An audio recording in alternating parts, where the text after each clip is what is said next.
தூதர் ஸல்லல்லாஹு அலைஹி வஸல்லம் அவர்கள் சொன்னார்கள், ஒரு அடியான் பாவம் செய்கிறான், பாவம் செய்து முடித்ததற்கு பிறகு அல்லாஹ்விடத்தில் வருகிறான், யா ரப், என் ரப்பே, நான் பாவம் செய்து விட்டேன் என்னை மன்னித்து விடு என்று கேட்கிறான். அல்லாஹ் கூறுகிறான், இந்த அடியான் நான் ஒருவன் தான் பாவங்களை மன்னிக்க தகுதியானவன் என்று என்னை அழைத்து என்னிடத்திலே வந்திருக்கிறான், நான் அவனை மன்னிக்கிறேன்.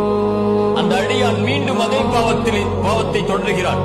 வாக்கு கொடுத்து தன்னால் முயன்ற முயற்சியை செய்ததற்கு பிறகும் மீண்டும் அதே பாவத்திலே அவன் திரும்புகிறான்.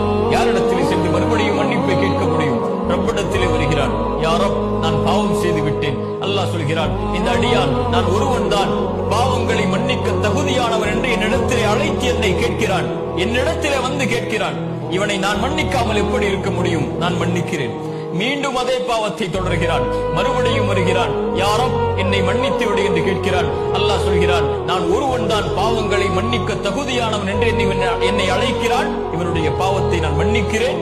இவன் எதை வேண்டுமானாலும் செய்து கொள்ளட்டும், இவனை நான் மன்னித்துக் கொண்டே இருப்பேன், இவனை மன்னித்து விட்டேன். என்ன சொல்ல வருகிறான்?